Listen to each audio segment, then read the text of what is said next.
Temukan juga tuh satu buku yang menarik ya. Dia bilang begini katanya. Ingat, ada 3 hal apa yang hanya mitos atau hanya ilusi. 1, motivasi. Kedua, tekad. Bukan teori, tekad. Ya kan?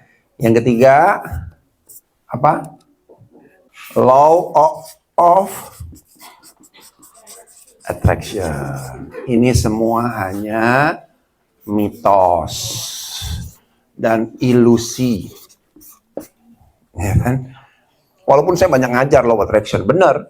Law of attraction itu kalau secara kimia, secara sel gitu ya, kan ada diukur ya, dilihat ya, benar mempengaruhi jadi kalau orang punya keinginan sesuatu, lalu dia coba memvisualisasikan, itu benar terjadi, gitu ya. Tapi seringkali kalau cuma mengandalkan ini aja, just mitos dan ilusi. Berarti harus lupakannya konsistensi. Karena kalau ini semua dipengaruhi oleh yang namanya emosi, mood-moodan besar sekali, moody dan lain sebagainya, gitu kan ya. Kita harus mulai belajar konsisten. Jadi konsisten gini, bahkan dalam keadaan saya nggak seneng, keadaan saya nggak mood, keadaan saya nggak fit, apapun juga, pokoknya hari itu saya sudah punya 2 nasabah harus saya telepon, ya saya telepon, apapun yang terjadi. Ya, saya tipikal juga dulu begitu ya. Sebagai orang introvert kan kebayang ya, ngangkat telepon tuh bebannya bro, kayak telepon kayaknya 1 ton gitu ya. Aduh, malas ntar gitu kan ya. Itu udah mulai ada ini sedikit, coba deh telepon. Aduh, nanti deh. Nah, ini ya. Jadi pengalaman saya di awal-awal dulu menjadi sales itu bebannya luar biasa berat. Tapi lah saya berpikir, wah, saya mulai mencoba sekarang bukan lagi hal-hal seperti ini, tapi konsisten. Sehari 2, sehari 2, sehari 2, sehari 2. Lama-lama kalau sehari belum 2 ada yang menggelisahkan. Aduh, kayaknya kurang apa ya? Oh, belum nelpon. Ya, tapi impact-nya apa? Ya, hukum alamnya berlaku. Ya kan? Sebenarnya kalau coba ya, kalau dalam kita sebagai seorang sales di bidang insurance, ya kan? Ada rumusan yang tidak terbantahkan. Apa namanya? Kalau kita nelpon, misalnya istilahnya apa? Dari 100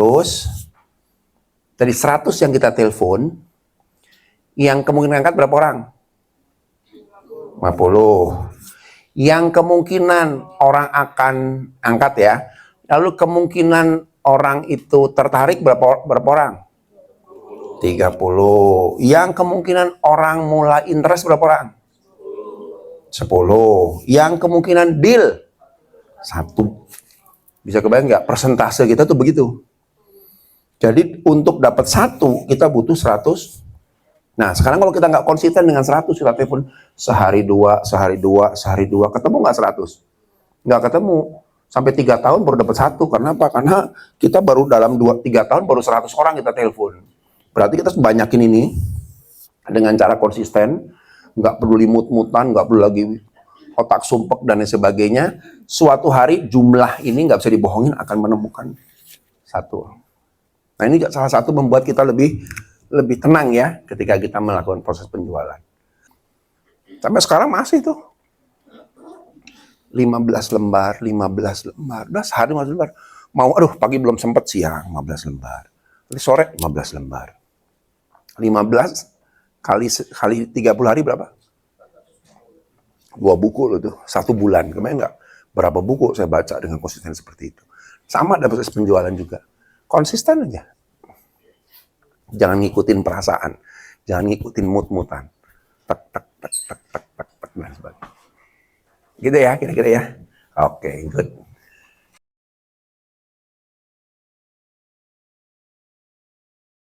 Jadi ini berkaitan bukan dengan pihak eksternal, tapi dengan internal. Berkaitan dengan bagaimana mendelivery satu service. Gitu kan ya? Oke. Nah gini teman-teman ya, eh, sebenarnya kalau pertanyaan keluar lebih mudah dijawab dengan pertanyaan ke dalam, betul nggak ya? Kalau ke dalam kan kadang-kadang ini bicara hubungan atasan bawahan, hubungan tentang birokrasi, hubungan tentang otoritas dan sebagainya. Tapi saya ngasih masukan begini ya. Jadi sebenarnya kalau kita bicara tentang style seseorang atasan ya, itu ada style yang bersifat direktif, ada style yang bersifat delegasi. Nah, ini tergantung masing-masing orang ya. Direktif itu ya pokoknya semua harus dari saya, semua dari pemikiran saya. Itu ada yang begitu. Tapi ada juga yang beliau menyerahkan kepada kita. Ya sok deh, atur aja, yang penting hasilnya oke. Ada yang begitu gitu kan ya. Nah, di antara ini ada juga variasi ya. Kombinasi lagi. Ada tipe yang perfeksionis. Perfeksionis. Ya kan? Ada yang tipe pragmatis. Perfeksionis itu apa? Harus selalu sempurna, perfect. Kita harus memberikan servis itu perfect, nggak salah. Tapi ada juga atasan yang pragmatis. Kalau pragmatis berkaitan dengan ya sesuai dengan kondisi, sesuai dengan keadaan. Nah, ini ya. Jadi kita itu tidak bisa apa ya, kalau menurut saya tidak bisa keluar dari cycle ini. Ini cycle yang ada nih dari atasan-atasan kita, gitu kan ya. Tergantung mana yang kita dapat gitu ya. Kalau yang tadi mungkin kalau boleh digambarkan di mana tipenya? Perfeksionis, direktif. Betul ya? Sudah direktif, beliau ngambil decision dan sangat perfeksionis. Nah, berarti tipenya di sini. Gitu kan ya. Tapi mungkin ada atasan kita yang modelnya delegasi, ada juga tuh. Kalau saya tipe senang mendelegasikan. Ya sok atur aja deh, yang penting beres. Sok atur aja, yang penting customer nggak komplain. Sok atur aja, yang penting jangan ada komplain. Udah saya lepasin ke anak buah. Nah ini kan masalah tipe, gitu kan ya. Tadi pertanyaan gimana? Bagaimana menghadapi situasi begini? Oke. Berarti kan kita ngelihat profil ya, profil orang yang bertipe perfeksionis direktif. Nah, saya ajarin caranya ya. Kalau saya sebagai psikolog kadang-kadang lebih senang begini ya. Yuk coba pahami, kenapa kok ada orang yang perfeksionis dan direktif? Dan apa diisi kepalanya? Nah, kalau tahu kepalanya hebat ya. Tahu isi kepalanya, jadi saya tahu harus bagaimana menghadapi situasi begini. Coba saya tanya, orang yang tipenya perfeksionis, isi kepalanya apa sih? Nah, harus tahu itu. Ini saya ajarin ya. Apa isi kepala orang perfeksionis? Ya? Fear. Nah, 100.000 tuh. Ingat ya, jangan sampai ada komplain. Bagi saya, komplain itu aib. Tidak boleh ada komplain. Nah, itu pikirannya. Berarti tipe orangnya sangat safety player. Nah, sekarang saya tanya, kalau kita sudah tahu dua ini menjadi kendala beliau, yang menjadikan beliau perfeksionis dan direktif, caranya gimana? Pasti punya jawabannya.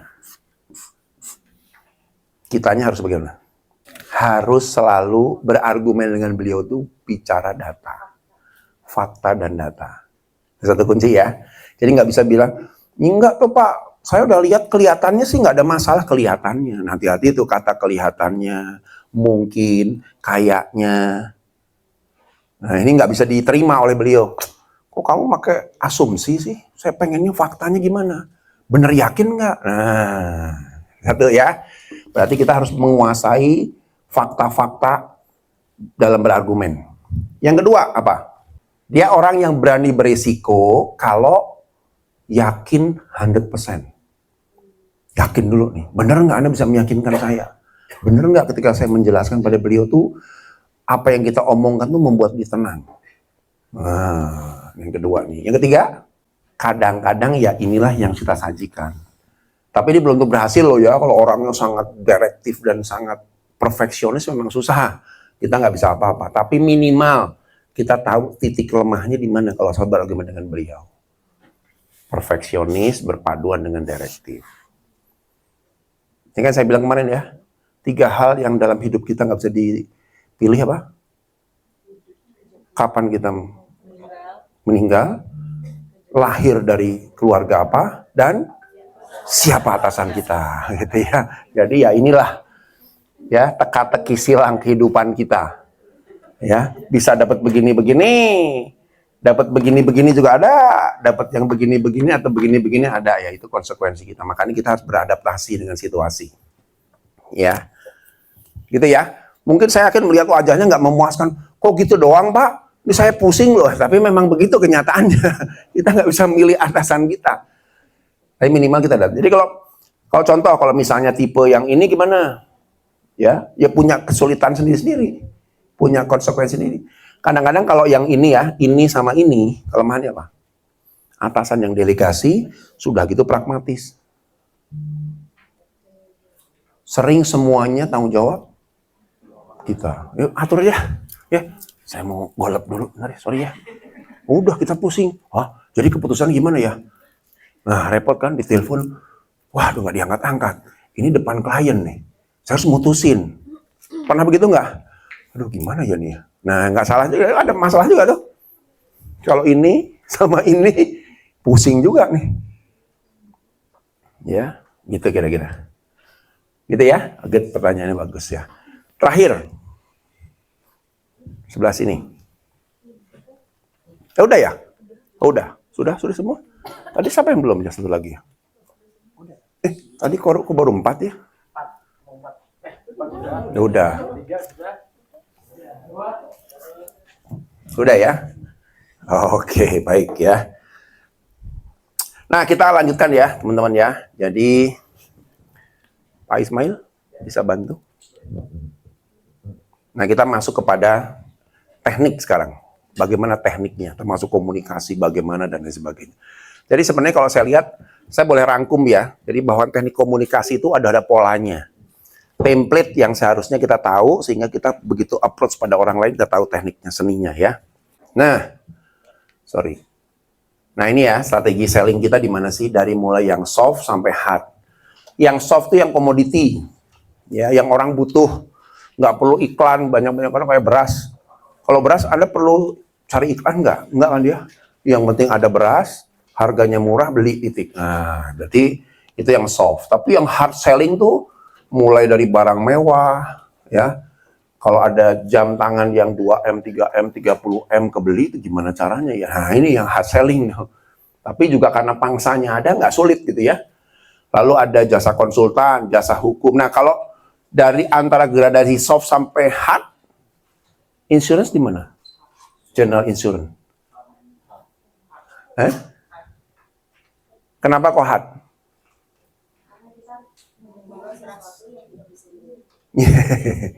Ini semua nggak bisa diukur ya, nggak ada barangnya, gitu kan ya? Betul, berarti arahnya ke sini.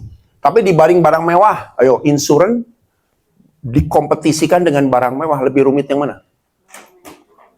Jam tangan 34M, mobil 32M, dengan insurance. Kenapa coba?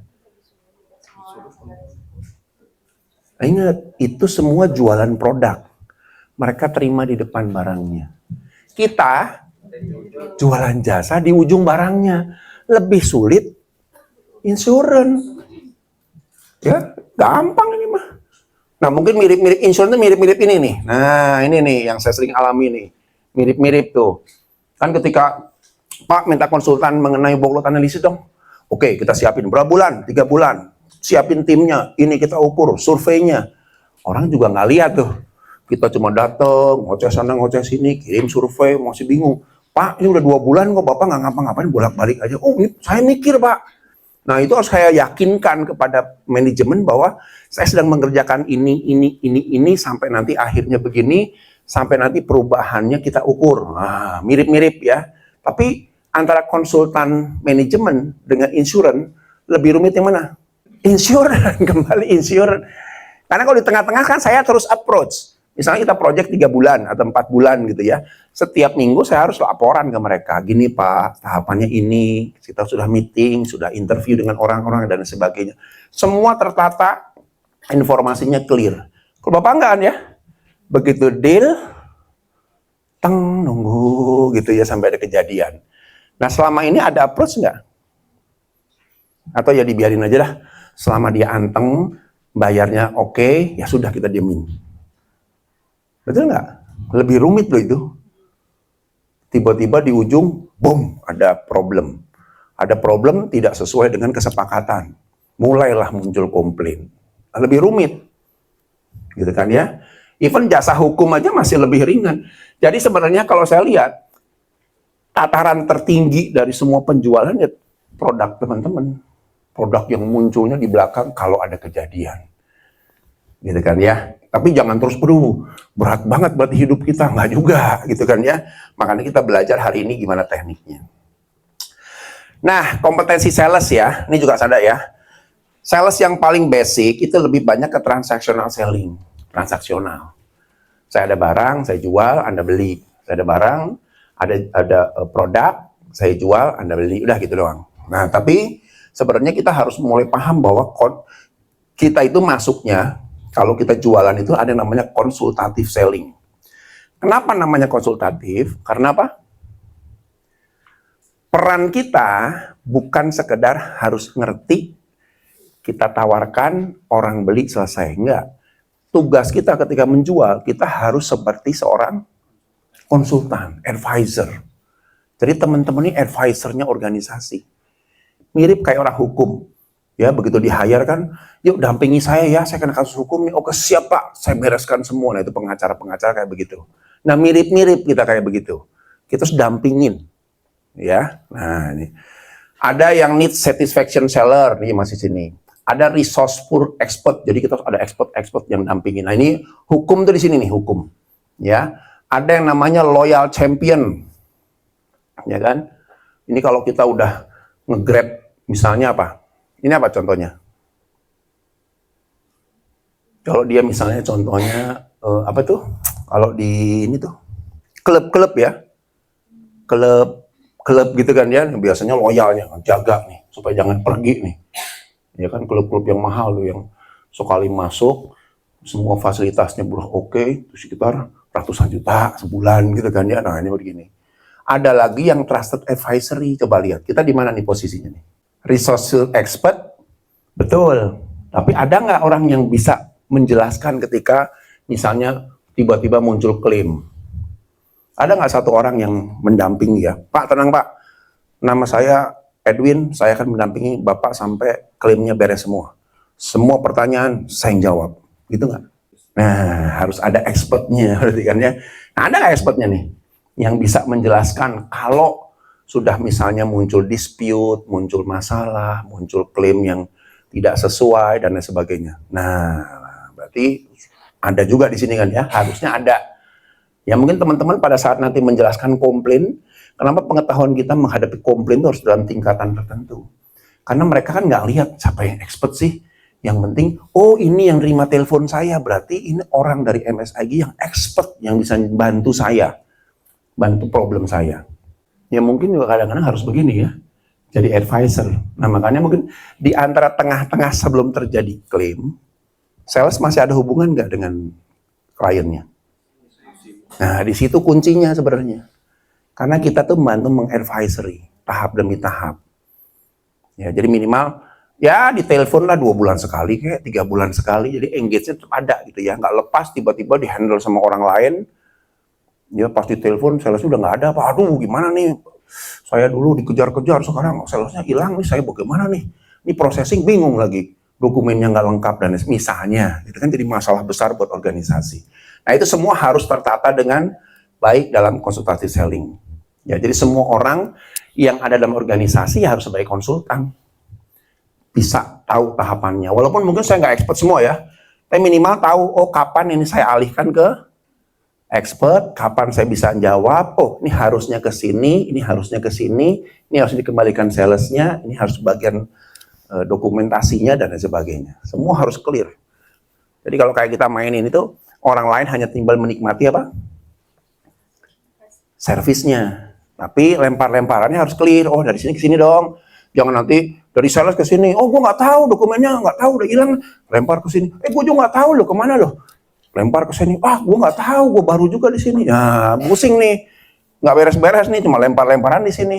Klien nunggu sehari, seminggu, 2 minggu, 3 minggu, nggak beres-beres sih kita nih. Gimana sih urusannya? Nah, mulailah muncul yang namanya komplain, ya. Padahal kita harus bisa jadi konsultan. Konsultan tuh rapi, ya kan? Oke. Nah ini contoh ya, kalau kita secara umum ya, saya nggak jelaskan ini lah ya.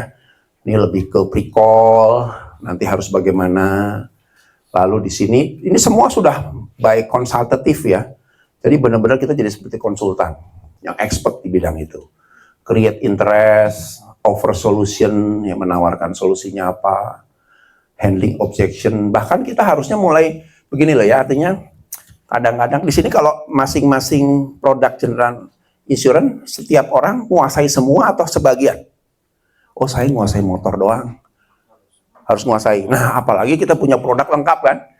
Berarti saya begitu tahu, nanya sama konsumen, saya harus mulai tahu mana produk yang cocok. Wah, ini cocok sama ini nih, ini cocok sama ini nih, ini cocok sama ini.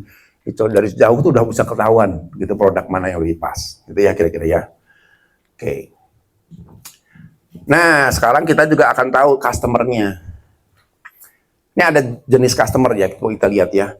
Orang yang tidak tahu mereka punya masalah. Cocok nggak untuk produk kita? Nggak tahu nih dia punya masalah. Datang ke perusahaan, tok. Pak, kami dari MSIG. Bapak ada masalah? Enggak, nggak ada masalah. Bisa nggak? Enggak ada masalah, ya sudah. Ya sudah. Ya terima kasih Pak kalau nggak ada masalah. Ya sudah, tinggal aja, ngapain, nggak ada masalah kok. Yang paling berat tuh di situ ya. Nah, tugas kita juga perlu mencari masalah. Bukan troublemaker, tapi problem maker. Cari masalah, Pak. Gini ya Pak ya. Kalau suatu hari nih, itu masalah tuh dilemparlah sama orang-orang yang mereka merasa nggak punya masalah. Syukur-syukur jadi terpikir, iya ya gue punya masalah sebenarnya. Jadi tugas sales itu membuat masalah.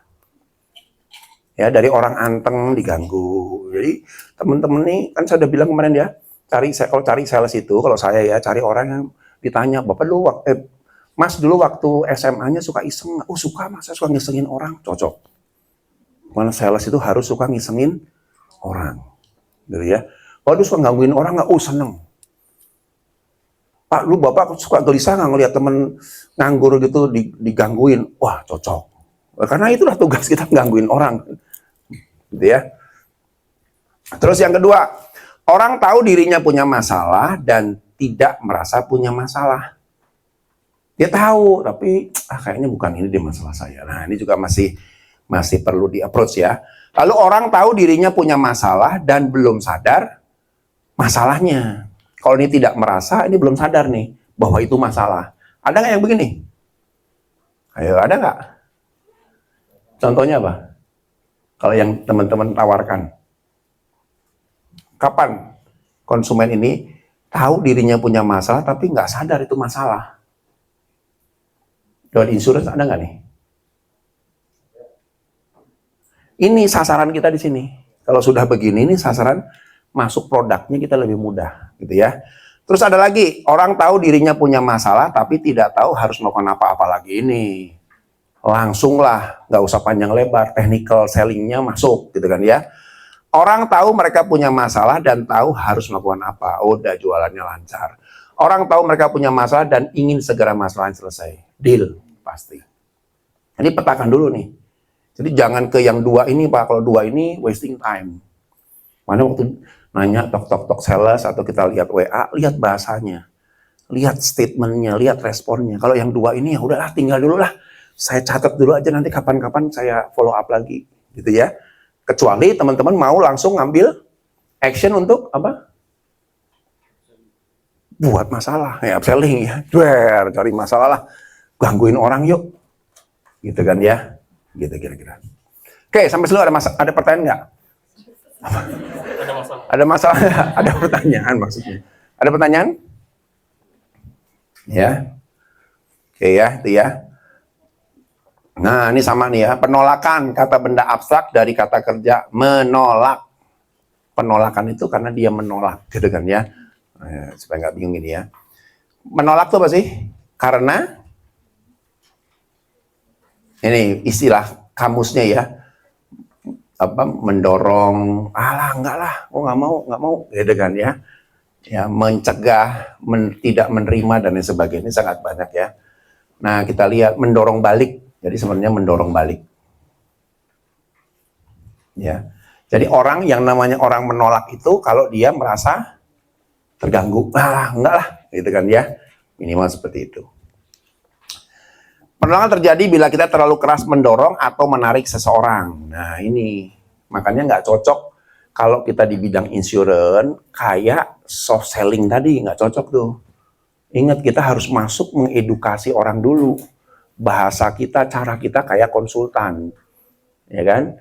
Saya kalau misalnya, kalau di bidang saya tuh ya, kadang-kadang saya perlu waktu kurang lebih 6 bulan, rata-rata ya, 6 bulan sampai setahun baru goal. Karena apa? Begitu pertama datang, itu mereka masih ragu-ragu, ini siapa sih? Jadi saya perlu melakukan edukasi, jelaskan lagi. Itu kalau udah sekali datang tuh saya bombarin macam-macam tuh. Pak, ini ada konsep begini Pak. Ini tadi HRD-nya, Mbak, Mas lagi ngurus apa nih? Oh iya, saya lagi ngurus job desk. Mas, ada loh job desk bagus nih loh, caranya begini. Oh begitu tuh, boleh kita ketemu ngobrol. Sekarang 1-2 kali ngobrol datang, ya sudah, saya tahu ini saya belum bisa masuk nih. Sampai titik di mana dia mulai open, mulai kebutuhannya muncul, karena dibombardir terus, akhirnya mulai ngomong, Mas, kayaknya saya perlu ini deh. Nah, disitulah saya mulai masuk tadi tuh. Ya, tapi sebelum orang terbuka, ya itu percuma kita ngomong panjang lebar, yang ada adalah dorong. Ya,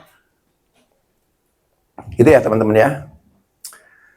Penjualan bukan tentang menjual produk, tentang membantu orang. Nah, ini juga sama nih. Jadi orang tuh paling tidak suka apa? Coba. Paling tidak suka? Dipaksa. 50.000 tuh. Orang paling tidak suka dipaksa. Ya.